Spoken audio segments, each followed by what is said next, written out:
De M. Pierre Copé, donc président de Vinci Autoroutes. Et mes chers collègues, donc nous poursuivons notre audition sur les concessions autoroutières en entendant aujourd'hui M. Pierre Copé, président de Vinci Autoroutes, qui regroupe 3 sociétés concessionnaires d'autoroutes historiques, ASF, Cofiroute et Escota, ainsi que Harcourt depuis 2005. M. Copé a en outre été président de l'Association des sociétés françaises d'autoroutes entre 2012 et 2016. Cette audition est diffusée en direct sur le site internet du Sénat et elle fera l'objet d'un compte-rendu publié. Monsieur le Président, je vous remercie de vous être rendu à notre convocation. Et après avoir rappelé, alors on est vraiment dans la pure forme de la commission d'enquête, et après vous avoir rappelé qu'un faux témoignage devant notre commission d'enquête est passible des peines prévues aux articles 434-13, 434-14 et 434-15 du Code pénal, je vais vous inviter à prêter serment de dire toute la vérité, rien que la vérité. Levez la main droite et dites « je le jure ». Je le jure. Je vous remercie et sans plus attendre, je vais passer la parole à notre rapporteur, Vincent Delahaye. Mon cher Vincent, vous avez la parole. Merci, Monsieur le Président. Bonjour, Monsieur le Président. Merci de vous être rendu disponible pour cette audition de cette commission d'enquête qui n'est pas un procès des sociétés d'autoroutes. Je préfère le dire tout de suite. Voilà, on n'est pas là pour dresser le procès des sociétés d'autoroutes. On est là pour essayer d'y voir clair sur l'historique. L'historique nous intéresse surtout pour éclairer l'avenir, parce que c'est surtout ça qui nous intéresse. Et pour aussi dresser un peu l'état des lieux aujourd'hui de la gestion de nos autoroutes, des relations de l'État avec les sociétés concessionnaires, et puis d'envisager les différentes possibilités pour l'avenir, et de faire en sorte que l'État et que les futurs gouvernements soient prêts, quelle que soit la solution ou la direction qu'ils souhaiteront prendre à ce moment-là. Donc alors, moi je vais commencer, j'ai pas mal de questions à vous poser, mais j'aime aussi partager la parole avec mes collègues, donc je vais essayer de ne pas être trop long. Mais alors, si je reprends dans un premier temps plutôt sur l'histoire de l'ouverture du capital, notamment d'ASF en 2002 et puis de la privatisation en 2006, sur cette partie-là, ce qui m'intéresserait, c'est que vous nous disiez un peu ce qui figurait dans le pacte d'actionnaires avec l'État. À partir du moment où l'État a ouvert le capital des sociétés en 2002, qu'est-ce qui figurait dans le pacte d'actionnaires entre le groupe Vinci et l'État à l'époque? Ensuite, j'ai des questions sur les plans d'affaires, puisque quand la privatisation a eu lieu en 2006, il y a eu des plans d'affaires qui ont été bien sûr élaborés, qui ont permis de déterminer les cash flows futurs et les flux de dividendes, ce qui a déterminé forcément une valeur des sociétés à l'époque. Est-ce que ces plans d'affaires ont été respectés, quoi? Est-ce que les prévisions de l'époque se sont réalisées? Et est-ce qu'il y a eu des écarts et dans quel sens et dans quelle proportion? Je souhaiterais aussi que l'on revienne sur une question qui est très souvent évoquée, c'est la rentabilité des sociétés d'autoroutes, qui est parfois vue de façon peut-être un peu restrictive, dont j'ai bien compris que les sociétés d'autoroutes basaient surtout sur le taux de rentabilité interne, le TRI, qui évolue, le TRI aussi, en fonction, bien sûr, du coût des capitaux et des primes de risque qui existent. Et est-ce que sur ce TRI, est-ce que pour vous, il a évolué depuis 2006 dans quelle proportion? Et est-ce qu'aujourd'hui, comme nous le disent certains, la prime de risque, on ne dit pas que le risque a évolué, mais le risque d'exploitation des autoroutes existe, il est toujours là. Mais est-ce que la prime de risque, elle, a pu évoluer selon vous? C'est-à-dire, c'est la prime, c'est ce que sont prêts à payer les investisseurs, puisque on nous a beaucoup dit qu'il y avait beaucoup d'investisseurs qui s'intéressaient à ces infrastructures, en France comme à l'étranger, et qu'à partir du moment où il y avait beaucoup d'investisseurs et beaucoup d'argent prêt à s'investir, forcément, on est prêt à payer moins cher la prime de risque que si on est un peu seul. Voilà. Alors ça, c'est une question sur la TRI. Sur les tarifs, je voudrais savoir si la pratique du foisonnement, dont on nous a dit qu'elle avait été pratiquée, ça veut dire que le foisonnement, vous savez ce que c'est, hein, c'est-à-dire qu'il y a une augmentation moyenne qui est prévue dans le contrat, une augmentation de tarif annuel moyenne, et en fait, on augmente de façon différenciée en fonction des tronçons et peut-être des trafics sur ces tronçons. Donc, on augmente plus certains tronçons et on augmente moins d'autres tronçons. Donc, est-ce que cette pratique a existé? Est-ce qu'elle existe encore? Est-ce qu'elle est encore pratiquée ou pas du tout? Voilà.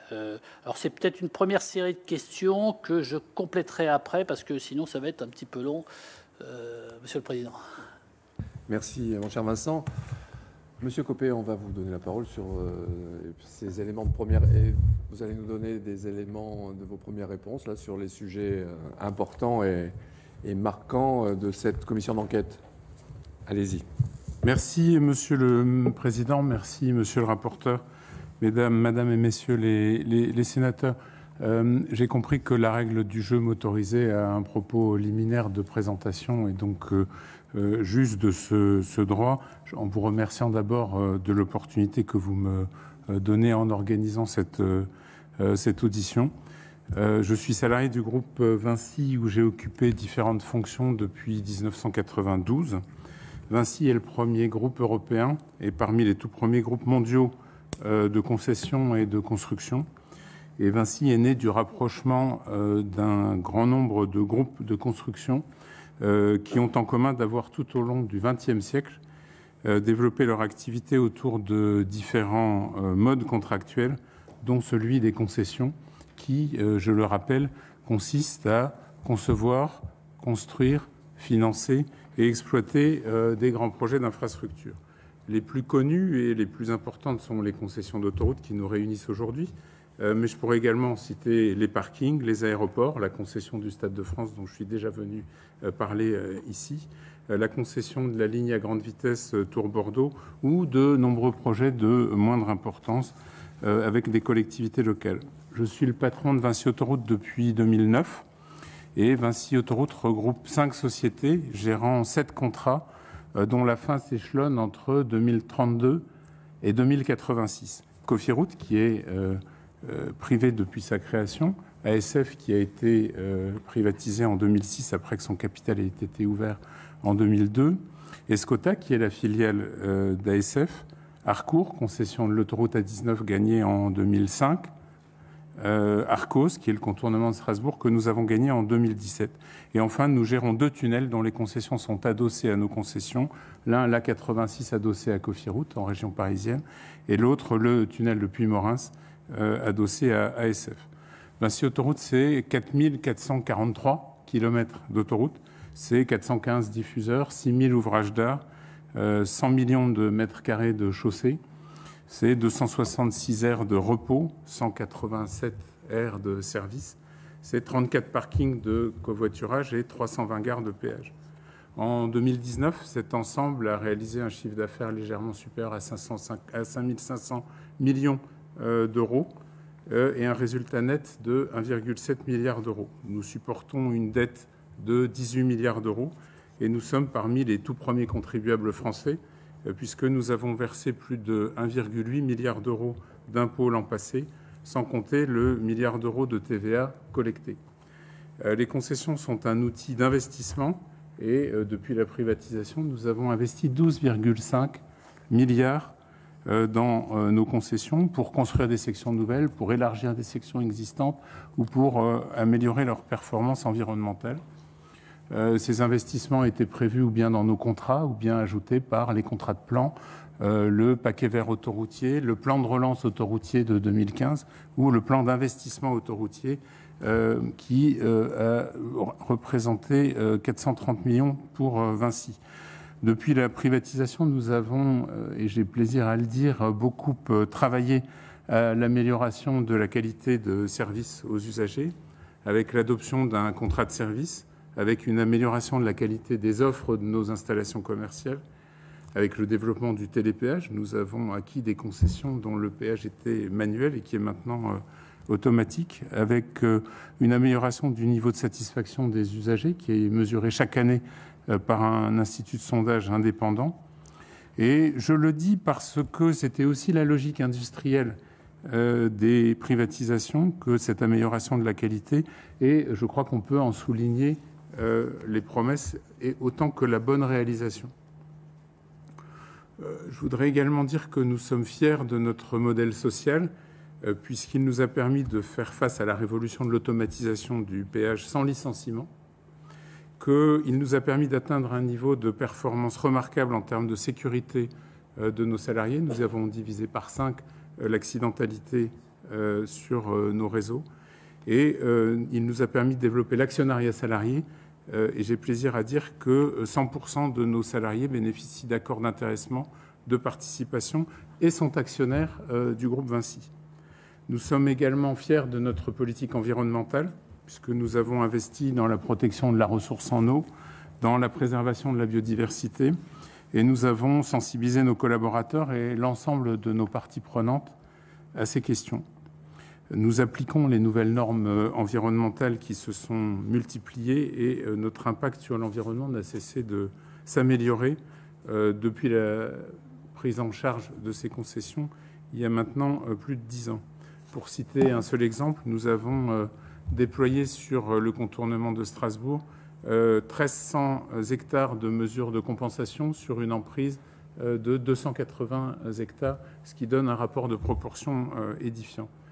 Et puis nous avons proposé à l'État le concept d'autoroute bas carbone qui doit contribuer à la politique environnementale de l'État dont on aura peut-être l'occasion de parler. Alors j'ai lu dans l'exposé des motifs de cette commission une demande de transparence et de contrôle. Notre activité est probablement parmi les activités économiques les plus contrôlées de l'économie française par l'État concédant via la Direction générale des infrastructures de transport et de la mer, par le Conseil d'État via la section des travaux publics, par l'autorité de régulation des transports, par la DGCCRF, par la Commission européenne et j'en passe. Elle est également l'une des plus transparentes. Elle est soumise à des réunions régulières de suivi et à l'obligation de publier de très nombreux rapports. Les marchés de travaux et de fournitures nécessaires à l'exécution de la concession sont attribués avec des seuils de mise en concurrence qui sont les plus bas de France, après avis d'une commission indépendante et le contrôle de l'autorité de régulation des transports. Aucun manquement, et j'ai plaisir à le dire, à une obligation contractuelle n'a été constaté depuis 2006. Vous m'avez demandé de vous transmettre une série de documents contractuels et financiers. J'espère que leur examen a permis d'apporter des clarifications qui étaient recherchées par la Commission et je me tiens à votre disposition pour toutes les précisions que vous souhaiterez obtenir. Alors, si vous voulez bien, je vais m'efforcer de répondre aux 4 premières questions que vous m'avez posées, monsieur le rapporteur. Alors, sur le pacte d'actionnaires qui liait l'État aux ASF et qui avait été négocié alors que ASF était encore une société publique après l'ouverture de son capital et alors que Vinci détenait une vingtaine de % du capital des ASF, il y avait dans cette ambition et il y avait dans ce projet, dans ce pacte d'actionnaires, une ambition industrielle claire. On parlait beaucoup à l'époque de l'importance de constituer un leader français de portée et d'ambition mondiale. Et je me souviens qu'il y avait à la fois des ambitions de développement à l'international entre Vinci et ASF qui se sont concrétisées sur un certain nombre de réponses à des appels d'offres. Il y avait également l'ambition pour les 2 signataires de ce pacte de collaborer sur des sujets d'exploitation comme les parkings pour les poids lourds ou comme les moyens de paiement dématérialisés. Tous ces sujets avaient fait l'objet à la fois d'une discussion d'impact et ont été suivis entre 2002 et 2006, date de l'entrée dans le périmètre des autoroutes du sud de la France de Vinci. Alors ensuite, vous m'avez, en deuxième question, posé la question du plan d'affaires. Excusez-moi, Monsieur le Président, vous pourrez nous transmettre ce pacte d'actionnaires? Parce que je ne pense pas qu'on l'ait dans le dossier. Oui, je dois pouvoir retrouver ça dans les archives du groupe sans difficulté. D'accord, merci. Sur le plan... Mais clairement, ce pacte était un pacte à portée industrielle avec une ambition de développer les métiers de la concession autoroutière de conserve entre Vinci Autoroute, qui n'existait pas encore à l'époque, mais qui était représenté par Cofiroute, et les autoroutes du sud de la France. Sur le plan d'affaires de 2005, vous me dites, a-t-il été respecté? Bien sûr que non. Un plan d'affaires dans une concession d'autoroute, c'est une somme d'hypothèses. Un plan d'affaires, c'est un ensemble d'engagements que prend un concessionnaire d'investir, de réaliser des investissements, des constructions, de tenir des charges et des obligations d'exploitation, de qualité, de service aux clients. Je crois que ces obligations ont été largement tenues et plus que tenues, et tous les rapports d'exécution du contrat en attestent. Le plan d'affaires, c'est autre chose. Le plan d'affaires, c'est un ensemble d'hypothèses de trafic pour les véhicules légers, de trafic pour les poids lourds. C'est un ensemble d'hypothèses d'inflation, et puis c'est une loi tarifaire. Alors sur le trafic,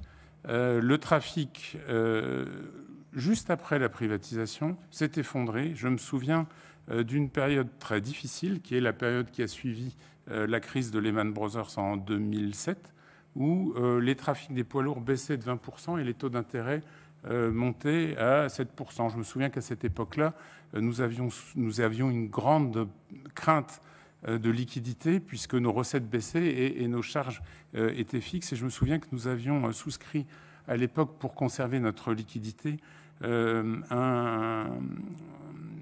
fait une émission obligataire dont le taux devait être supérieur à 7%. Donc le plan d'affaires à ce moment-là était très en dessous. Et les 20% que nous avons perdus en 2007 sur le trafic des poids lourds, nous ne les avons retrouvés qu'en 2017-2018. Mais quand je dis que nous les avons retrouvés, ça veut dire qu'en 2017, nous étions au niveau de trafic PL que le plan d'affaires prévoyait en 2007. Mais en 2017, il aurait dû être abondé de 1,5% par an pendant 10 ans. Donc nous sommes très en retard sur les hypothèses de trafic qu'il y avait dans le plan d'affaires. L'inflation a été nettement inférieure à ce qui avait été anticipé, parce que vous savez que cette période coïncide avec une période de baisse de l'inflation, et les taux d'intérêt ont de la même manière baissé. Donc l'un dans l'autre, mais c'est la loi des concessions. Dans une concession, on a des engagements fixes qui sont faciles à mesurer, et puis on a des hypothèses dans les plans d'affaires dont on peut constater que l'un dans l'autre, ça finit par atterrir à peu près sur un équilibre, mais ça, on peut le constater à la fin de la concession. Aujourd'hui, nous sommes en 2020, nous parlons d'hypothèses qui ont été signées et définies en 2005-2006, et ce que je peux vous dire, c'est qu'il y a des écarts à la hausse et à la baisse, et que, au global, on serait plutôt en dessous des hypothèses qui étaient dans le plan de 2005 qu'au-dessus.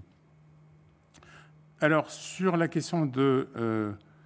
je vais prendre la question 4 avant d'aller sur la question sur la rentabilité. Sur la question des tarifs, vous m'interrogez sur la question du foisonnement. La question du foisonnement, c'est une question qui a suscité beaucoup de passion et beaucoup d'incompréhension, qui est en fait une pratique qui est assez simple et qui est générale à tous les opérateurs de transport. Ça consiste à considérer que quand on applique une augmentation moyenne sur un réseau, vous savez qu'en France, il y a 40 000 tarifs compte tenu du nombre d'origines-destinations. Alors on peut, c'est d'ailleurs ce qu'on fait depuis 2008, appliquer de façon uniforme les hausses tarifaires sans aucune déformation de la grille. Mais on peut aussi, et c'est ce que font n'importe quel... Oui, je vais y revenir. Ça a été interrompu à partir de 2008 à la suite d'un rapport de la Cour des comptes et à la demande de l'État, sans d'ailleurs qu'il y ait de base contractuelle. Le foisonnement est pratiqué par tous les opérateurs de transport et ça permet par exemple de tarifer plus fortement Paris-Bordeaux que Chartres-Nord, Chartres-Sud ou Le Mans-Nord, Le Mans-Sud. Pourquoi ? Parce que sur Le Mans-Nord, Le Mans-Sud, vous avez des domiciles-travail qui prennent l'autoroute tous les jours et vous avez bien sûr avantage à leur offrir un tarif plus avantageux que le poids lourd qui descend de Pologne au Portugal et pour lequel le tarif est moins sensible. Ça a été interdit à la demande de la Cour des comptes pour des raisons que personnellement j'avoue ne pas comprendre, parce qu'il y a à la fois une logique d'aménagement du territoire à favoriser les trajets courts au détriment des trajets longs. Il y a une logique de justice et une logique d'avantage pour le domicile-travail. Ça a été interrompu. Ça avait été présenté et valorisé dans le business plan de la privatisation comme une ressource importante et un élément de valorisation. Ça a été interrompu. J'ai à votre disposition une fiche qui vous montre de façon tout à fait claire comment ça a été interrompu à partir de 2007-2008 à l'issue du rapport de la Cour des comptes. Donc, de façon très claire, cette pratique, vous m'avez demandé si elle existait encore, elle existe chez tous les opérateurs de transport, sauf les opérateurs autoroutiers. Et moi, Monsieur le Président, mais alors, pour compléter sur les tarifs, ça veut dire que depuis 2008, moi j'avais compris que c'était depuis 2011, mais vous me dites, vous, depuis 2008, il n'y a plus de foisonnement, et ça veut dire qu'on applique le taux moyen de façon uniforme sur tous les tarifs, les 40 000 tarifs dont vous me parlez. 40 000, c'est sur toutes les concessions d'autoroute, hein, donc comme on est sur les sociétés historiques, il y a 3 groupes. Mais ça veut dire qu'on applique de façon uniforme. Oui. Et dans ces cas-là, c'est très facile à contrôler pour les services de l'État. Parce que s'il y a exactement le même pourcentage partout, c'est quand même très très simple. Ah, mais je ne sais pas pourquoi ils prennent du temps pour les contrôler. Alors, pour une raison simple. Alors d'abord, comme je témoigne sous serment, je voudrais faire attention à ne pas dire de choses inexactes. Et j'ai retrouvé ma fiche. Et le foisonnement a été arrêté progressivement entre 2008 et 2010. Il a été arrêté par ASF, AP2R, SANEF en AREA et SAPN en 2008. Et il a été arrêté par Cofiroute en 2010. Voilà. Et alors, après, on est toujours... La règle est celle que vous dites. Après, quand vous avez des tarifs très bas que vous augmentez de 1,2%, ce qui devait être à peu près ou 1%, ce qui était la hausse de l'année dernière, vous avez des rompus, vous avez des arrondis, et il faut gérer les arrondis, et du coup, vous avez des répercussions qui se gèrent. Mais je vous confirme que vérifier, comme le fait la DGITM, la DGCCRF et l'ART, une grille tarifaire, doit pouvoir se faire en une après-midi avec un tableur Excel qui permet de regarder l'application et la bonne application de la loi tarifaire. Donc tout ça se fait très simplement et on vérifie maintenant, je crois qu'on en est à 4 décimales après la virgule, et donc tout ça se passe très simplement, mais de façon très, très précise. Alors maintenant, vous m'avez interrogé en troisième lieu sur la rentabilité des sociétés concessionnaires d'autoroutes, et vous m'avez demandé si le TRI avait évolué. En fait, vous me donnez l'occasion de vous faire une réponse extrêmement simple.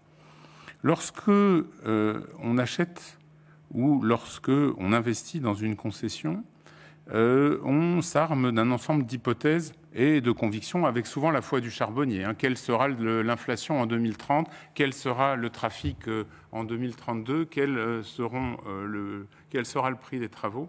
Et on fait tourner un modèle avec d'un côté les recettes et de l'autre les engagements d'investissement, d'exploitation, de maintenance du concessionnaire. Entre les deux, on met un TRI qui, sur le papier, était en 2006 de 7-8%. Ce chiffre vous a été communiqué. C'est en tout cas le chiffre qui correspondait à des hypothèses partagées.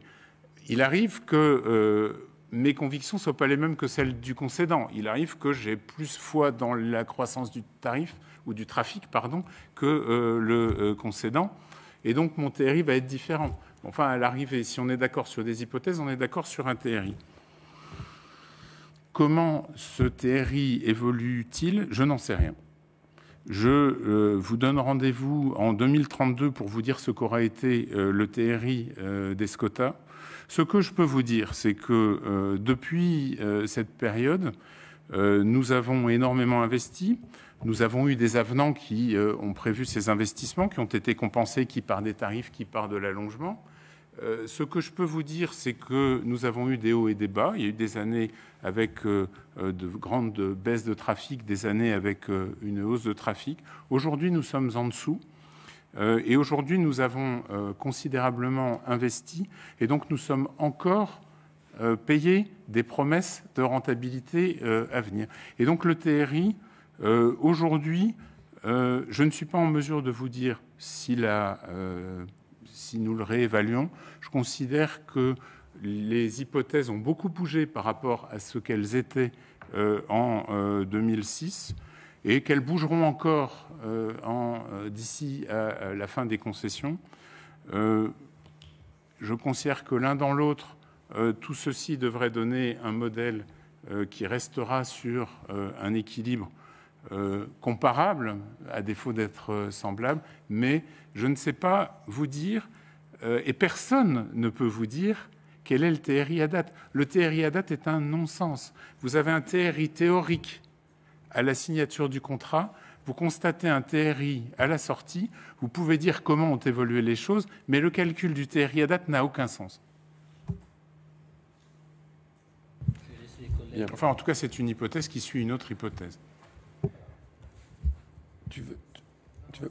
Non, mais je pense que c'est important, effectivement, de dire on n'a pas le TRI à date, on ne peut qu'évaluer le TRI à date. C'est-à-dire qu'on peut l'évaluer par rapport à la rétrospective qu'on connaît, hein, à l'historique qu'on connaît, et aux prospectives qu'on a aussi, qui partent d'hypothèses, comme on le fait au début de la concession. Au début de la concession, vous faites sur la base d'hypothèses sur la durée de la concession. C'est 30 ans, ben, on fait des hypothèses sur 30 ans, et puis on ne sait pas très bien ce que ça va donner, mais on essaye de faire quelque chose de juste, et on détermine un TRI. Moi, je pense qu'on peut recalculer un TRI, entre guillemets, théorique aujourd'hui. C'est-à-dire que théorique par rapport à la connaissance qu'on a des 14 ou 15 années qui se sont écoulées, et puis des 15 années à venir. Les 15 années à venir, on peut faire des hypothèses aussi. Elles seront sans doute un peu plus précises que celles qu'on fait au début sur 30 ans, mais elles seront forcément aussi fausses, parce qu'il y a des choses qui varieront. Donc, ça sera forcément quelque chose un peu théorique, comme on l'avait au début. Mais on peut, je pense, moi, en tout cas, recalculer quelque chose sur cette base-là.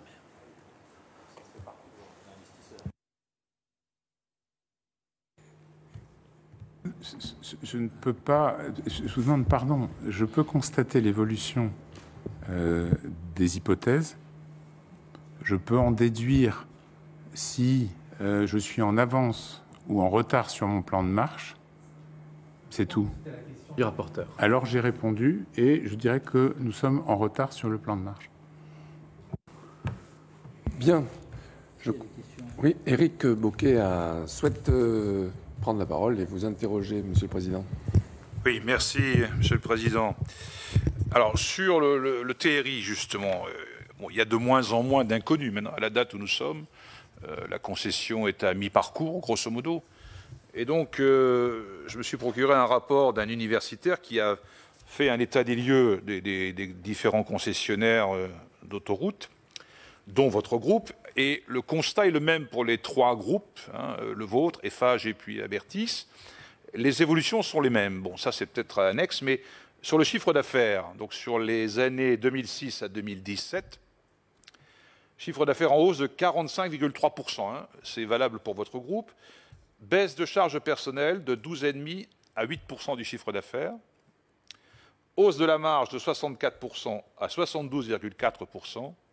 Et également baisse des charges d'intérêt, mais ça vous l'avez évoqué, parce que les taux d'intérêt effectivement sont plutôt à la baisse. J'imagine que cela s'explique ainsi. Alors, quel commentaire ça vous inspire? Est-ce qu'il y a forcément une corrélation entre, par exemple, la baisse de charges de personnel et la hausse du chiffre d'affaires, au moins pour une part? Voilà. Quelle analyse faites-vous de ce constat donc, établi sur la réalité chiffrée de 11 années, 12 années? Deuxième question, le fameux rapport de l'autorité de la concurrence de 2014 qui a fait date, qui a marqué, qui a dit des choses assez franches et qui parle à un moment donné, je cite juste un point, d'un rapport de force très largement déséquilibré entre les concessionnaires d'autoroutes et l'État. Quelle est votre analyse là-dessus? Troisième point, à l'occasion d'une audition la semaine dernière, l'interlocuteur que nous entendions évoquait la réaction d'un représentant de la Fédération française des entreprises de travaux publics, qui sont au nombre de 8000 en France, et qui faisait le constat de très grandes difficultés, voire impossibilité, d'accéder au marché de travaux des autoroutes dont vous avez la gestion. C'était vrai également pour les autres concessionnaires. D'ailleurs, justement, dans le rapport de l'autorité de la concurrence, il y a des recommandations qui ont été formulées à la fin du rapport. Je vais juste en citer une qui contribue à améliorer les conditions de la concurrence. Recommandation numéro 10, instituer au sein des groupes Vinci et Eiffage des procédures tentant à prévenir les échanges d'informations entre les filiales autoroutières et les filiales de travaux routiers. Est-ce que cette recommandation a été mise en œuvre, par exemple? Et dernier point, vous évoquez l'actionnariat du groupe Vinci. Donc effectivement, les salariés sont pour une part actionnaires. Je crois que c'est de l'ordre de 9%, enfin si les chiffres que j'ai sont exacts. Mais voilà, et je vois que parmi les actionnaires figure un fonds, une holding qatari. Qu'est-ce qu'il en est exactement? D'ailleurs, j'ai noté sur votre organigramme, enfin à moins qu'il soit faux, que la direction Grand Projet a son siège à Doha, au Qatar. Est-ce que vous confirmez ou est-ce que ça a évolué? Voilà mes questions. Merci. Bien, merci Eric. Merci pour ces questions précises, bien documentées. Monsieur le Président, je vais vous donner la parole pour apporter les réponses précises à ces questions. L'ordre de grandeur des... Enfin, je vais répondre dans l'ordre, monsieur le sénateur. L'ordre de grandeur des chiffres que vous indiquez d'un rapport universitaire qui m'a échappé, j'espère que vous me le communiquerez. Ces chiffres ne me choquent pas. L'augmentation du chiffre d'affaires, la proportion d'augmentation du chiffre d'affaires me paraît cohérente avec la montée en charge des concessions. Je ne sais pas de quel périmètre on parle, mais je pense que c'est cohérent avec la montée en charge de la maturité des concessions, le développement du trafic et probablement l'augmentation du périmètre dont il est question. La baisse des charges était complètement dans le business plan dont vous parlez, dans le plan d'affaires dont vous parlez de 2005, et on la retrouve dans l'évolution de la marge. Non, il n'y a pas de corrélation entre la hausse du chiffre d'affaires et la baisse des charges. Il y a un plan d'affaires et une évolution de la rentabilité de la société qui correspond à la courbe en J, qu'on a eu de nombreuses occasions de communiquer, dont je vous ai donné d'ailleurs une illustration dans les documents que j'ai transmis à la Commission. La courbe en J, c'est la courbe par laquelle on commence par par lever du capital, faire des dettes et faire des investissements. Puis on démarre, une fois qu'on a mis en service la concession, son exploitation, et petit à petit, on commence à gagner de l'argent. Ça correspond, gagner de l'argent pour permettre de rembourser les investissements et de rembourser le capital et de le rémunérer, puisque je rappelle que la particularité d'une concession, c'est de devoir rembourser son capital sur la durée du contrat. Ce qui nous différencie de toutes les sociétés commerciales et ce qui est la principale cause d'incompréhension. Quand on parle des profits des sociétés concessionnaires, on oublie toujours que, en réalité, une concession, c'est un véhicule d'investissement. C'est un véhicule d'investissement dont l'objet est de construire un ouvrage et dont le contrat permet de rembourser sa construction pour qu'au terme du contrat, on ait remboursé l'ensemble des dettes des obligataires et du capital, et qu'on laisse à l'État l'ouvrage, puisque l'État en est propriétaire. À la fin de la concession, le concessionnaire n'a plus rien, et s'il y a des dividendes aussi élevés sur les sociétés concessionnaires, c'est qu'elles doivent rembourser leur capital sur la durée du contrat. On est un peu dans la situation d'un propriétaire qui aurait construit un logement pour un bénéficiaire et qui devrait, avec son loyer, à la fois payer les charges d'exploitation et de maintenance et rembourser le capital, et à la fin du bail, rendre l'ouvrage dont il ne serait pas propriétaire. Le fait, la méconnaissance de cet aspect-là du schéma explique grandement l'incompréhension qui nous entoure et les polémiques qui nous entourent. C'est pour ça que je profite de l'occasion qui m'est donnée pour le dire. Une société concessionnaire, c'est un véhicule d'investissement, c'est un contrat de travaux publics et c'est un contrat pendant la durée duquel vous devez rembourser l'ensemble de l'investissement et à la fin duquel vous n'avez plus que des souvenirs, l'ouvrage allant dans la main du concédant, et il ne vous reste en tant que concessionnaire que les bons souvenirs de la construction, de l'exploitation et de la maintenance de l'ouvrage. Je le dis parce que ça fait partie des sujets, vous me parlez de l'autorité de la concurrence dans votre question suivante. C'est ce que n'avait pas compris l'autorité de la concurrence lorsqu'elle comparait les marges des sociétés concessionnaires avec les marges des sociétés industrielles. Une société concessionnaire n'est pas une société industrielle, c'est un contrat de travaux publics, c'est un véhicule d'investissement et ces chiffres s'expliquent par cette spécificité. Et si j'ai réussi à vous convaincre de ça aujourd'hui, je suis très content d'être venu. Alors vous m'interrogez maintenant sur un des points les plus contestables du rapport de l'autorité de la concurrence, qui à l'époque disait que le rapport de force entre l'État concédant et les sociétés concessionnaires était déséquilibré. Eh bien, je vais vous dire, monsieur le sénateur, je suis d'accord avec cette idée. Le rapport de force est extrêmement déséquilibré au bénéfice de l'État. C'est-à-dire que nous avons en face de nous l'administration de l'équipement, enfin, du ministère de l'Environnement maintenant, la Direction générale des infrastructures de transport et de la mer. Nous avons en face de nous les services du Trésor et les services de Bercy. Nous avons en face de nous le Conseil d'État qui examine chacun des actes contractuels avec une particularité bien française qui est que le Conseil d'État est à la fois juge du contrat et conseil du gouvernement. Dans le genre déséquilibre, je crois qu'on peut difficilement faire mieux. Et puis nous avons l'ensemble des contrôles parlementaires et l'ensemble des contrôles des corps de contrôle de l'État. Donc je pense que s'il y a un déséquilibre dans les relations entre les sociétés concessionnaires et l'État, il est au bénéfice de l'État concédant. Après, vous me parlez de la question de l'accès des PME à la commande des sociétés concessionnaires.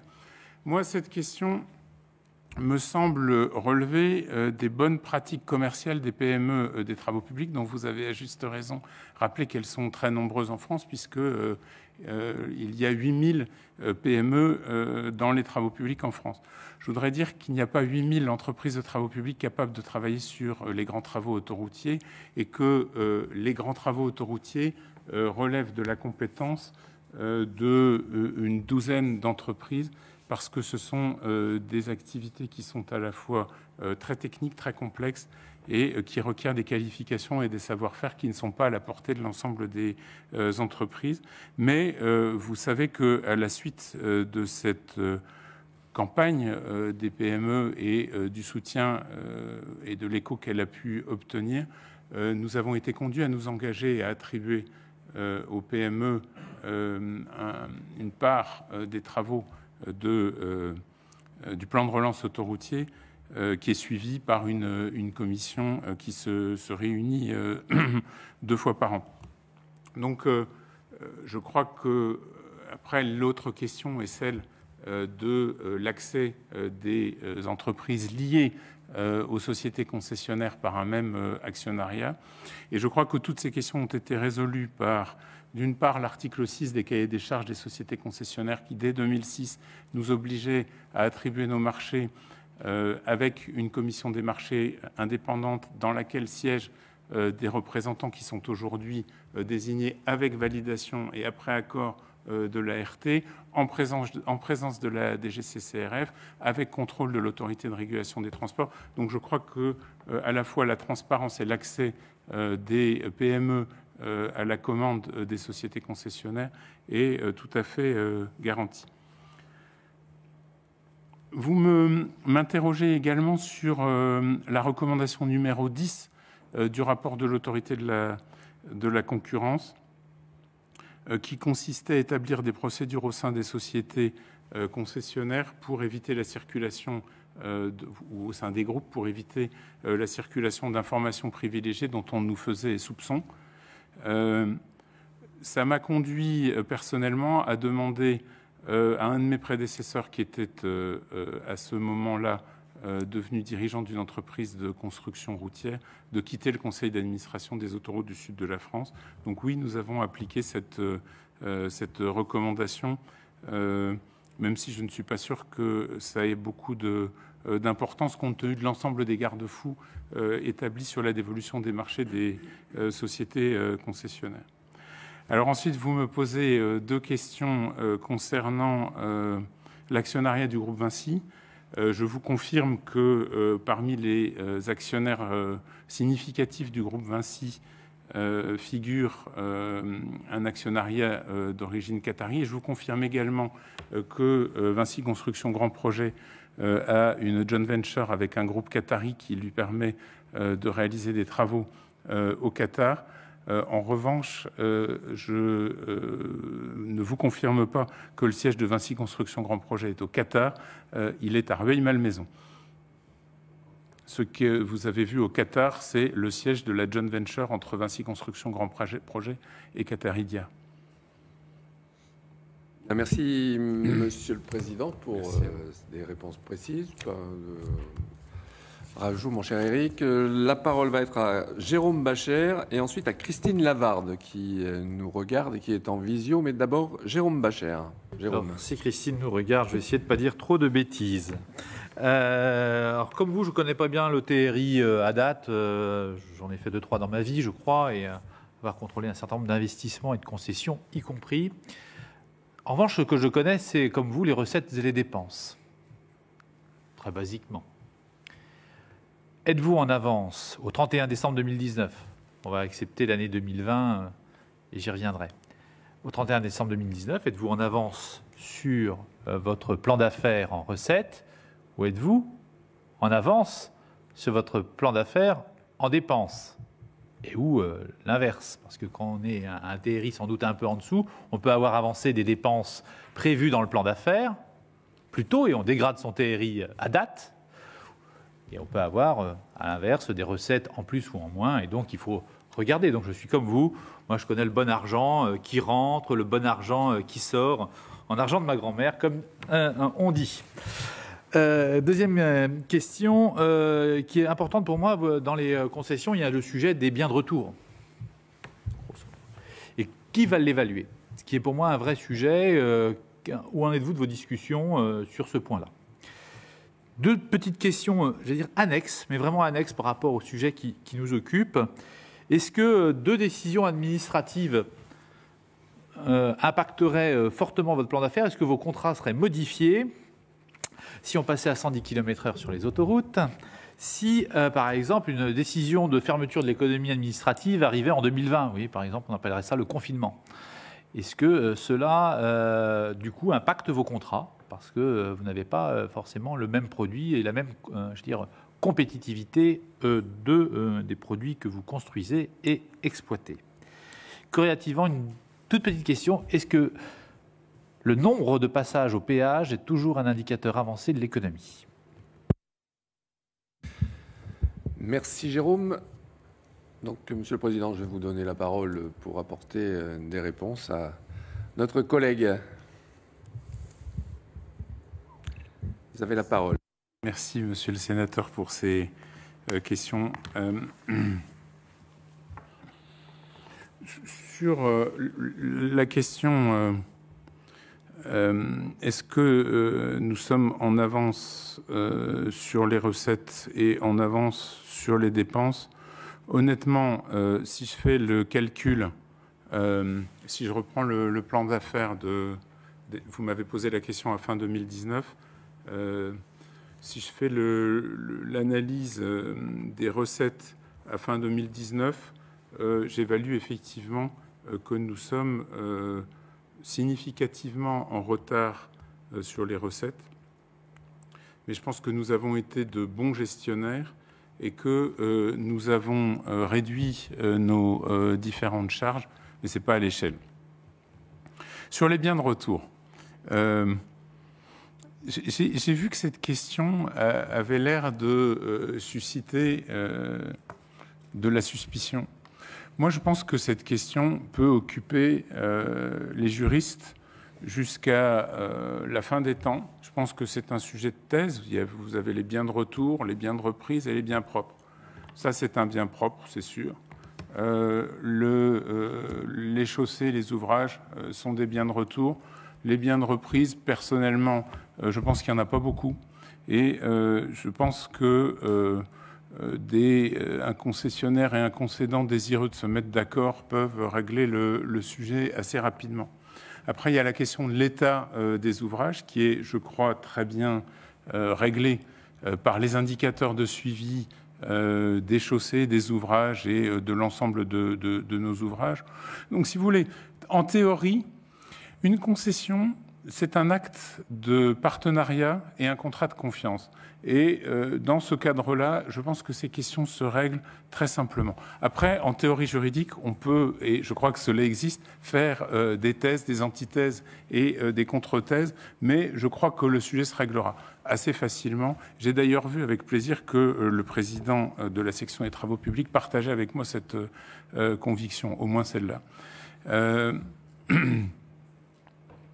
Nous avons, au terme en application du contrat, transmis dès la fin 2006 un inventaire des ouvrages pour préparer ce travail.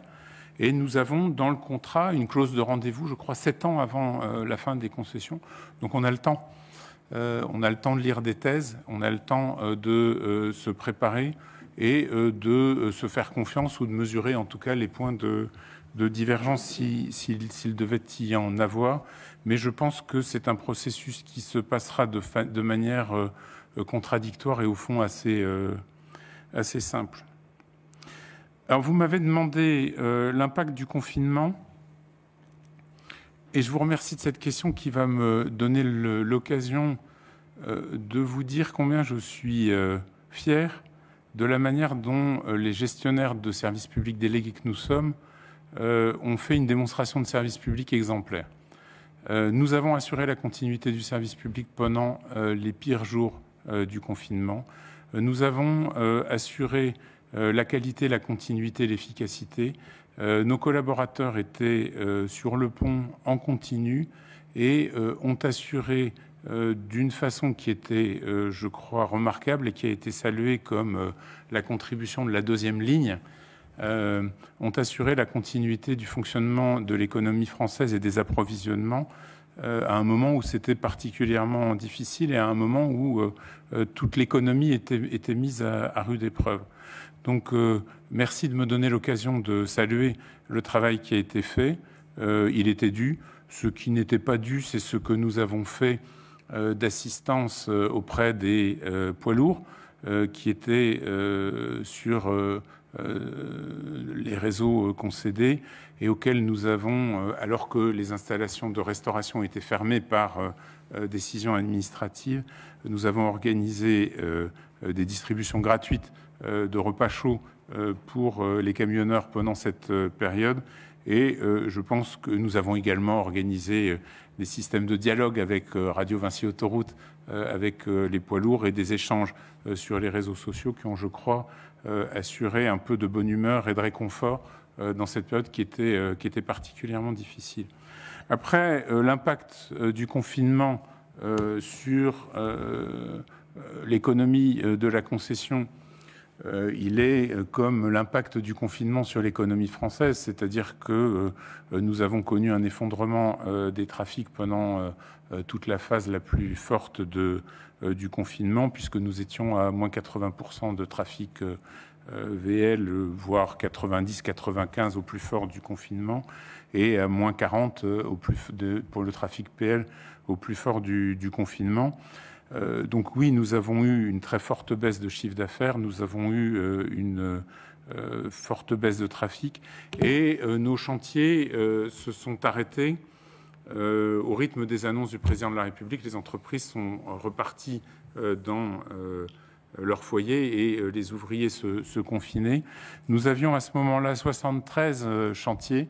Je vous ai dit que nous investissions cette année de l'ordre de 800 millions d'euros sur nos différents chantiers. Ça représentait le 17 mars 73 chantiers et nous avons fait un très long travail de remise en route de nos chantiers avec l'établissement des mesures barrières, avec la modification du confinement, enfin des installations du personnel des chantiers, avec l'organisation des mesures barrières, l'organisation des postes de travail et l'ensemble des mesures sanitaires qui modifient les postes de travail. Ça a été difficile, mais j'ai plaisir à dire que à la fin du mois de mai, nous avions relancé 100% de nos chantiers en application des protocoles sanitaires, en application du protocole de l'OPP-BTP et en ayant renégocié chantier par chantier à la fois les conditions sanitaires et les conditions d'exercice de nos entreprises. Les conséquences de ça, les conséquences sont manifestement d'induire des surcoûts sur la construction de nos projets. J'ai reçu, il n'y a pas très longtemps, du directeur général des infrastructures de transport et de la mer, la circulaire que le Premier ministre a signée, je crois, le 8 juin, enjoignant les maîtres d'ouvrage publics à un comportement responsable vis-à-vis des entreprises. J'avais un petit peu anticipé sur cet état d'esprit en disant aux entreprises avec lesquelles nous contractons et dont nous sommes maîtres d'ouvrage, redémarrons, dépêchons-nous de remettre en route la machine et on discutera après. Donc on a redémarré dans une logique de confiance qui est celle que nous essayons d'installer avec les entreprises dont nous sommes maîtres d'ouvrage. J'attends maintenant des discussions avec l'État, qu'elles soient placées sous les mêmes auspices et dans le même état d'esprit pour la prise en compte des modifications d'exercice des travaux publics que nous avons à réaliser. Et vous me demandez si, pour finir, si les passages au péage sont toujours un indicateur avancé de la croissance économique, et je crois que oui, même s'il y a des décalages, même s'il y a des distorsions, même si on voit un certain nombre d'évolutions liées notamment à l'évolution du prix des carburants. Et j'ai l'impression que depuis quelques jours, il y a comme un frémissement ou en tout cas une hirondelle dont je ne sais pas si elle fera le printemps, mais en tout cas, ou l'été, mais en tout cas, j'ai le sentiment que le trafic va moins mal depuis quelques jours. Ce sont des données qui seront communiquées en temps utile par le groupe Vinci pour respecter les règles de communication financière.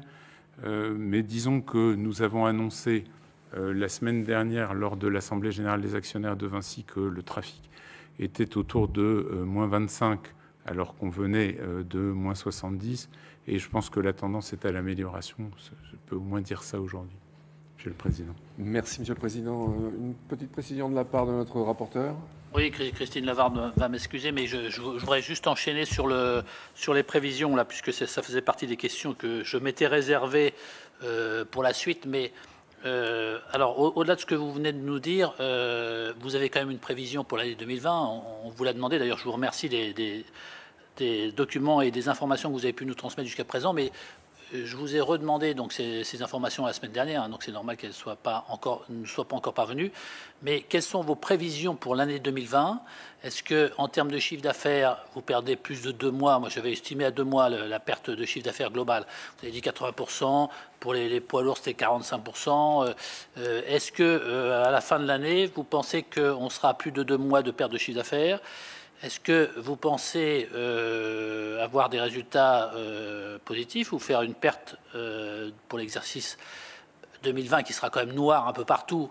Et est-ce que ça sera un exercice noir pour les sociétés d'autoroutes ou est-ce que ça sera un moins bon exercice ? Et est-ce que le trafic combien de temps vous pensez, vous estimez que le trafic reviendra à la normale, entre guillemets, au trafic 2019? Est-ce que ça va prendre 1 an, 2 ans?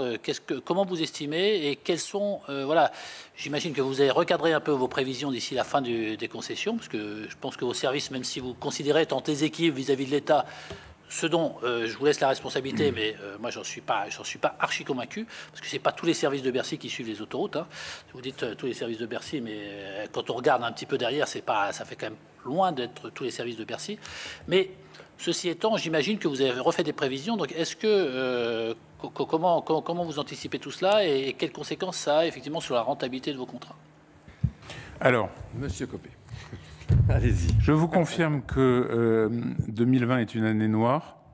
Je vous confirme que lorsque nous avons connu en 2008 l'épisode de Lehman Brothers, je vous ai dit tout à l'heure que nous avions mis 10 ans à retrouver le trafic poids lourd que nous avions à l'époque.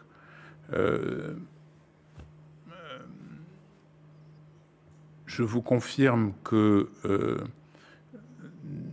ce qui s'est passé depuis le 17 mars aura un impact significatif sur nos plans d'affaires.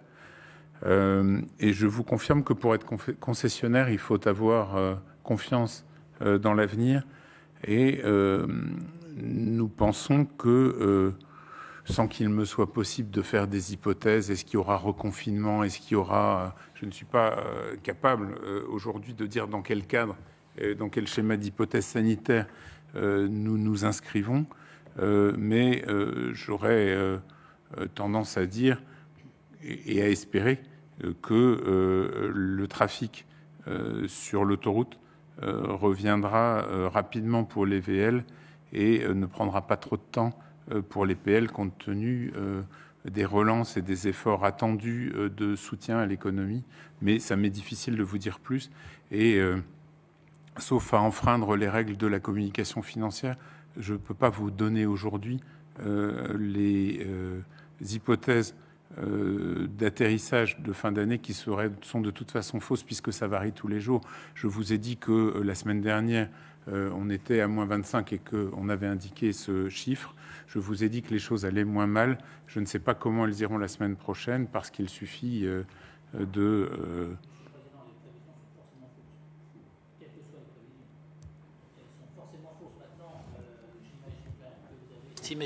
Pardon. J'imagine qu'effectivement, vous avez estimé des prévisions. Quand on fait des prévisions, quand on fait un budget, nous dans notre collectivité, on fait des budgets, ben forcément, les budgets, ils sont pas réalisés à l'euro près et on a toujours des surprises. Il y a des choses qui sont en plus, en moins, ce que vous avez dit tout à l'heure. Mais est-ce que vous pouvez pas être quand même un tout petit peu plus précis, même sans enfreindre les règles de la communication financière? Est-ce que quand même, sur l'année, vous dites que ça repart assez vite sur les véhicules légers, donc, ça, je vous ai pas dit que ça repartait vite, je vous ai dit que ça baissait moins, c'est pas pareil. Ça baisse plus. Ça remonte. Le trafic est toujours négatif par rapport à ce qu'il était à pareille époque en 2019. Tout à fait. Mais je vous dirai rien de plus, j'en suis navré. Je me mettrai en contradiction avec les règles de communication financière. Bon. Merci, Monsieur le Président. Alors, une petite avant de donner la parole à Madame Lavarde.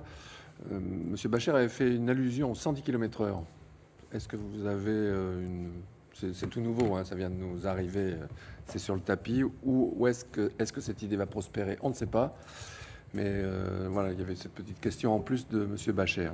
Moi, ce que je crois, c'est que d'abord, il ne faut pas demander aux concessionnaires de s'exprimer sur des décisions qui appartiennent à la puissance publique. Nous exécutons les politiques publiques et nous n'avons pas vocation nécessairement à les commenter. Ce que je peux dire en tant qu'opérateur autoroutier, c'est que je pense que le principal déterminant du recours à l'autoroute et de l'utilisation de l'autoroute par les usagers, c'est le temps gagné. Ce que je peux dire en inscrivant mes pas dans ceux de la ministre de l'Environnement qui a dit ça hier, c'est qu'il faut se garder des visions parisiennes de ces questions, se souvenir du débat qu'il y a eu au moment du 80 km/h et penser à tous les navetteurs ou les penduleurs qui, chaque matin, prennent l'autoroute pour aller travailler. Je rappelle que les 3/4 des trajets domicile-travail se font en auto, que 9 trajets sur 10 se font par la route, et que quand on limite la vitesse, on a certes un impact sur la sécurité routière et certes un impact sur l'environnement, qu'il est difficile à mesurer puisqu'on peut induire aussi des reports de trafic sur le réseau routier national.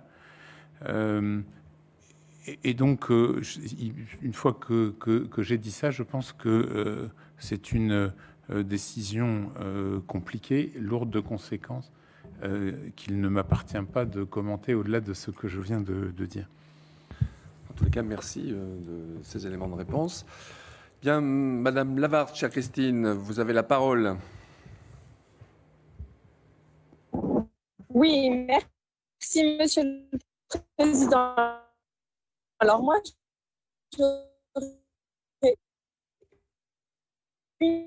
On va essayer de stabiliser le son. Pour l'instant, il est très mauvais.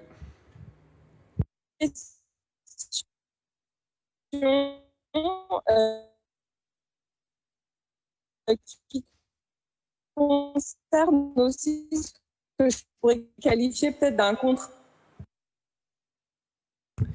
Non, c'est vraiment. Est-ce qu'on a un autre moyen d'avoir Christine Lavarde par téléphone ou par... On essaye par téléphone, Christine. On t'entend vraiment très mal.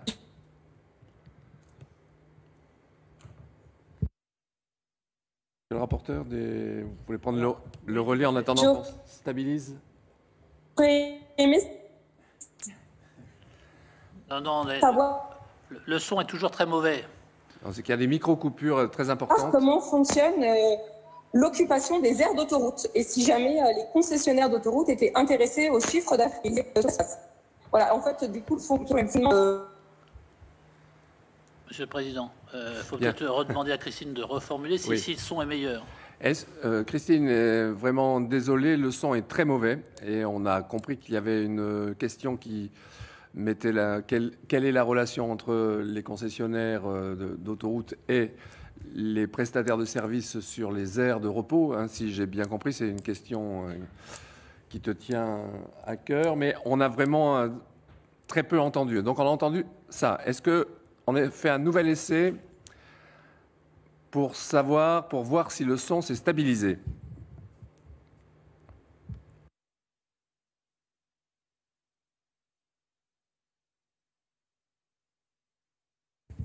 Alors malheureusement, il n'y a plus de son. Oui, il y a un problème de connexion. Donc, Monsieur le Président, reprendre quelques questions complémentaires que j'avais notées. Effectivement, alors, bon, je reste quand même sur ma faim sur les prévisions 2020 à ce stade, même si voilà, je comprends ce que vous dites qu'il y a la communication financière. Je voudrais revenir quand même sur le protocole 2015. Protocole 2015 lié au plan de relance autoroutier, 3 milliards 200 millions de travaux supplémentaires, des rallongements de concessions, de durée de concession, des évolutions de tarifs, qui étaient liés aussi à la décision unilatérale du gouvernement de l'époque de geler les tarifs pour l'année 2015, de geler de façon unilatérale les tarifs pour l'année 2015. Est-ce que vous considérez que les compensations obtenues par rapport à ce gel de tarifs couvrent la perte que vous avez eue en 2015 par rapport à la non-augmentation des tarifs à l'époque? Qu'est-ce qui, dans la négociation de l'époque, qui a décidé du taux d'actualisation de 8%, puisque l'État proposait 6,8%, les services de l'État proposaient 6,8% de mémoire, et au dernier moment, ou en tout cas au final, le taux de 8% a été retenu. Est-ce que vous avez souvenir de qui a proposé, qui a, entre guillemets, imposé ce taux, qui n'était pas celui du concédant, en tout cas pas la volonté du concédant? Donc qu'est-ce qui a fait que ça a pu arriver à cela? Et puis une autre question sur l'autorité de régulation des transports. Le fait que l'ARAFER a été transformée à cette époque-là en autorité de régulation des transports et avec la compétence autoroutière. Est-ce que pour vous, c'est une amélioration? Est-ce que c'est un bon interlocuteur? Est-ce que c'est une autorité avec laquelle vous travaillez bien? Et comment jugez-vous voilà, les relations et le travail de cette autorité? Merci, Monsieur le rapporteur.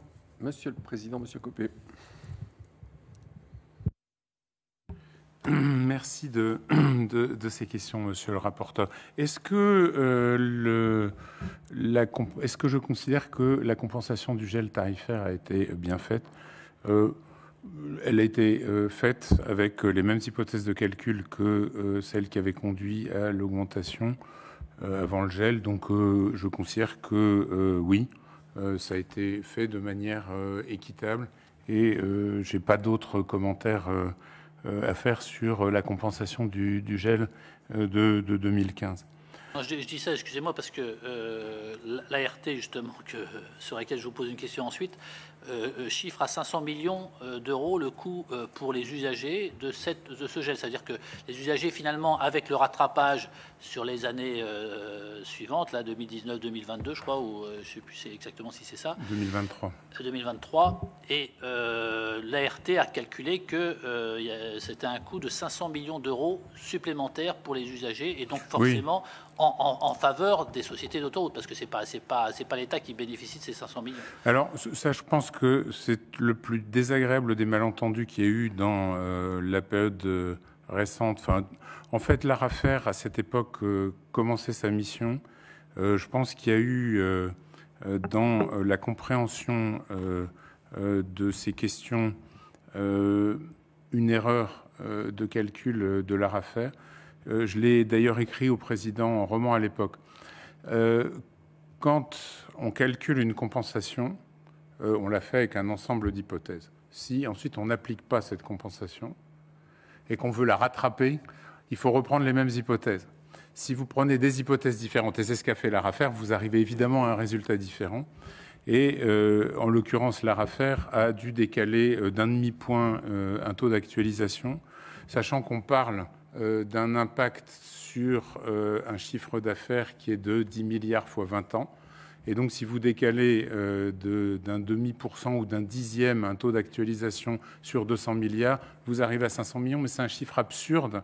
Et je l'ai contesté et je l'ai écrit à l'ARAFER et je pense qu'elle nous en a donné acte depuis. Donc, je considère que lorsque le gel a été compensé, il l'a été dans des conditions tout à fait équitable et neutre pour l'usager. Ensuite, vous m'interrogez sur qui a décidé du TRI du plan de relance de 2015. C'est un projet qui a été discuté entre l'État représenté par le ministère des Finances et le ministère de l'équipement et les sociétés concessionnaires qui avaient désigné un négociateur qui est en la personne de Bruno Angle que vous avez interrogé. Ces sujets ont fait l'objet de business model, de plans d'affaires et ont été discutés. On a trouvé à l'arrivée un point d'atterrissage qui est celui que vous dites. C'est le fruit d'une négociation et je crois que c'est le point d'équilibre entre les différentes composantes de cette négociation. Après, vous m'interrogez sur le jugement que je porte sur l'ARAFER et sur le travail fait par l'ARAFER depuis 2015. Moi, je constate que nous avons, depuis que la compétence autoroutière est au nombre des compétences de contrôle et non pas de régulation de l'ARAFER, transmis énormément d'indications et d'informations à l'ARAFER. Je dis autorité de contrôle et non pas de régulation parce que je pense que c'est important de ne pas introduire une confusion sur ce sujet. Un contrat de concession, c'est un actif dont on peut contrôler l'exécution, mais ce n'est pas un actif dont on peut réguler les paramètres. faute de quoi c'est plus un contrat, et une concession et un actif régulé, c'est deux sujets différents. Et quand vous regardez la loi confie à l'ARAFER une mission de contrôle de la dévolution des marchés et de contrôle du fonctionnement des installations commerciales, ainsi que de suivi de la rentabilité des sociétés concessionnaires. C'est ce qui avait résulté des débats de la loi de 2015 sur la modernisation de l'économie. Moi, ce que je peux dire, c'est que nous avons transmis à l'ARAFER une quantité très considérable d'informations qui, je crois, a été instruit par l'ARAFER. Ce que je peux dire, c'est que nous avons transmis tous nos marchés. Je suis personnellement très impressionné par la quantité de données que cela représente. Et pour tout vous dire, un peu perplexe sur l'utilité de ce travail de contrôle, parce que qui connaît une concession sait que le concessionnaire prend le risque des travaux et s'engage sur une évaluation. Et au fond, le prix auquel il réalise les travaux, c'est son risque et c'est son succès et son échec, mais ça n'a aucun impact sur le péage et aucun impact sur l'usager. Aucun. Monsieur le Président, là, je ne peux pas vous laisser dire cela. Je sais que vous avez juré de dire la vérité, mais en réalité, quand on fait des estimations sur 3,2 milliards et qu'en face on met des augmentations de tarifs qui permettent de contrebalancer ces 3,2 milliards, si vos travaux au final font 2,5 milliards parce que les estimations n'étaient pas bonnes et qu'elles ont été surestimées, alors si elles sont toujours sous-estimées, je suis d'accord, c'est un gros risque pour le concessionnaire, mais si elles sont toujours surestimées, c'est plutôt dans le sens inverse. Donc si on a une surestimation de nos estimations, on fait payer plus par l'usager à travers le tarif. Donc il ne faut pas dire que ça n'a pas de conséquences sur les tarifs. Non, c'est pas ce que j'ai dit. C'est ce que j'ai compris. Non, monsieur le rapporteur. J'ai mal compris. Allez, on reprécise. Au stade de l'évaluation, Allez-y, Monsieur le Président. au stade de l'évaluation, pour construire un objet, il y a un échange contradictoire entre l'État concédant, la DGITM, et les sociétés concessionnaires. Cet échange contradictoire est ensuite soumis à l'expertise de l'ARAFER. Dans le cadre du PIA, il y avait une grande divergence qui a conduit l'État à demander à un bureau d'études suisse de faire une contre-expertise de la contre-expertise de l'ARAFER et qui a abouti finalement à une troisième évaluation. Ce que je dis, c'est qu'on peut imaginer que l'évaluation des sociétés concessionnaires confrontée à celle de la DGITM, vérifiée par celle de l'ARAFER, on peut imaginer qu'on aboutisse à un prix raisonnablement juste. Ce que je dis, c'est que le contrôle des marchés et le contrôle des conditions d'exécution de ces estimations n'a au fond pas d'impact sur les tarifs et sur l'équilibre que vérifie l'ARAFER.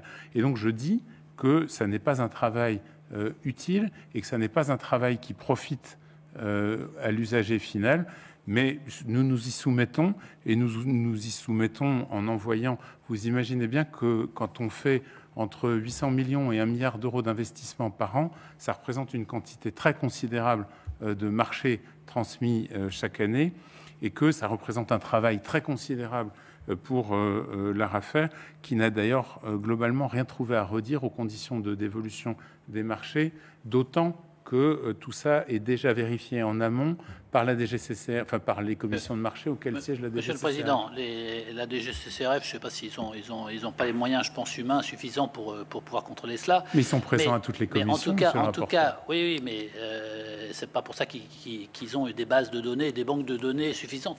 L'ART, puisque vous l'appelez l'ARAFER, mais aujourd'hui c'est l'ART. L'ART a besoin de se constituer, au contraire, des bases de données, des données suffisantes. Et c'est vrai que l'analyse des marchés réalisés permet effectivement de valider les estimations qui sont faites ultérieurement. Parce que si vous n'avez pas suffisamment de recul sur beaucoup de marchés, c'est sûr qu'après, vous faites confiance à des experts indépendants qui sont certains plus optimistes, d'autres plus pessimistes et autres, et ce qui fait qu'il y a des différences, alors que là, vous avez des données réelles qui vous permettent de mieux évaluer les estimations des travaux futurs à réaliser. Donc moi, je pense que ce n'est pas inutile que l'autorité de régulation des transports puisse avoir ces informations et puisse s'en servir pour bien estimer les travaux à venir.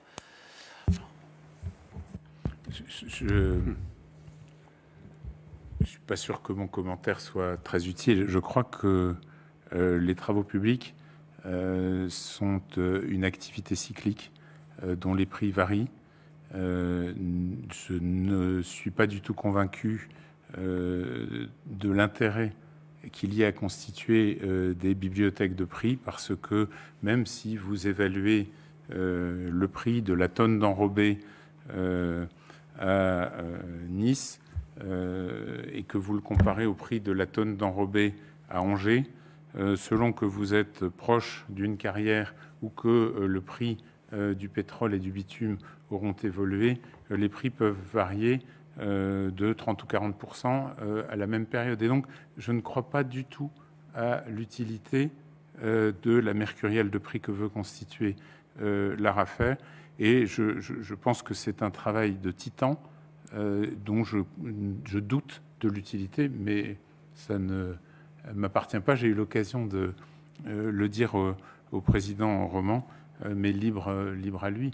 Pour le reste, je crois que le rôle de l'ARAFER, et c'est d'ailleurs ce que dit le président Roman, est d'apporter de la clarté, de la transparence et de la compréhension sur une activité dont la largeur et la complexité rendent parfois les choses difficiles à percevoir à qui n'investit pas suffisamment de temps. Et donc je crois que le rôle de l'ARAFER devenu ART est très utile à la fois dans la compréhension et dans l'explication du modèle des concessions.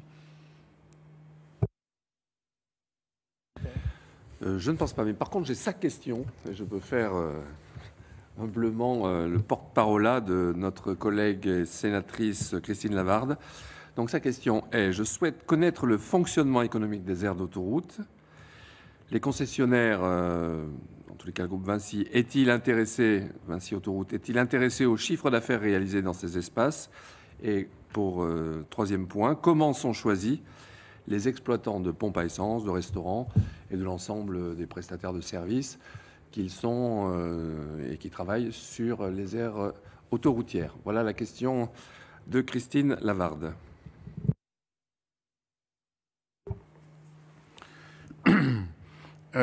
Nous sommes dans notre mission de concessionnaire chargé du fonctionnement des aires et d'assurer sur, je crois que nous avons 186 aires de service, d'assurer 24 heures sur 24, 7 jours sur 7, la distribution du carburant, la restauration et la boutique, ainsi que les sanitaires et un ensemble de services.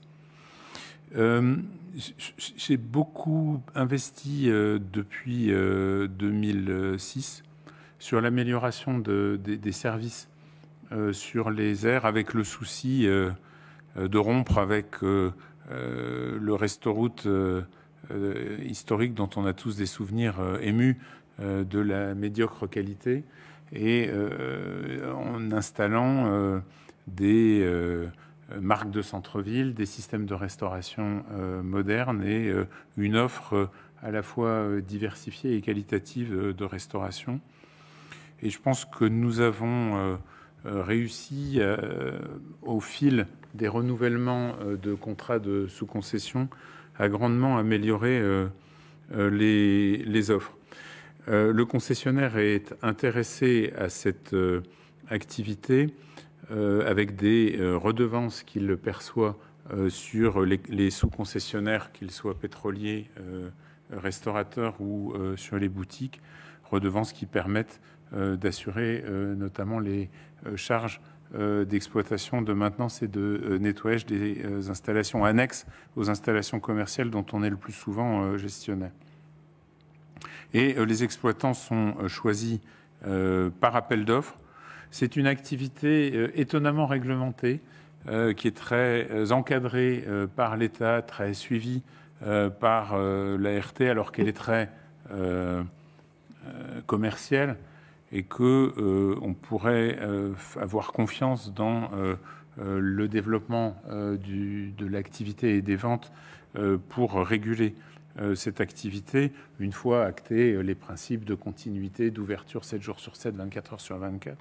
Mais cette activité est très contrôlés, très régulés, très suivis, avec des délais de sous-concession encadrés et un contrôle à la fois de la DGITM et de l'ART qui, in fine, génère de la lourdeur administrative, mais une assez bonne prestation et un bon niveau de qualité. Je revendique l'amélioration que nous avons obtenue. Et puisque vous me tendez la perche, j'ai plaisir à vous dire que nous avons obtenu de notre partenaire Total qu'il expérimente sur 2 aires de service un processus innovant de distribution de carburant low cost avec son enseigne Total Access. Et je pense que ce sera particulièrement apprécié de nos clients et nous inaugurons ça à partir du 1er juillet, mais c'est un scoop pour aujourd'hui. Merci du scoop. Y a-t-il d'autres questions? Monsieur le rapporteur. Alors, oui, cher Monsieur Vincent. le Président, peut-être une dernière question sur le... J'ai vu dans vos rapports financiers que les rémunérations des dirigeants des entreprises étaient en fait portées par les maisons mères. En tout cas, c'est ce que j'ai compris de l'analyse des documents financiers. J'imagine que ces rémunérations font l'objet de refacturation par la maison mère aux sociétés, semblerait normal. Et y a-t-il d'autres prestations qui font l'objet de refacturation des services du siège qui sont apportés? Et donc je vous en ai demandé un peu le détail sur les dernières années, donc je pense que ça vous nous le fournirez.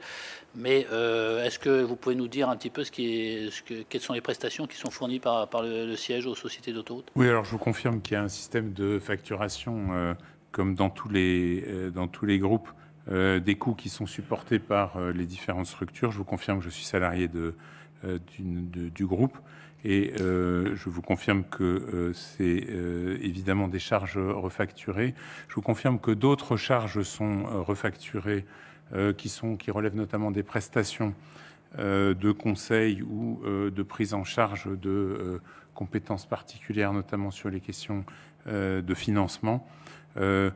C'est un sujet qui fait l'objet effectivement d'une question écrite que vous m'avez posée et dont la réponse précise est en cours d'élaboration dans le cadre des délais que vous m'avez accordés jusqu'au 30 juin. Merci. Pas d'autres questions? Je me tourne vers la régie pour pas de collègues en visio qui souhaitent poser une question.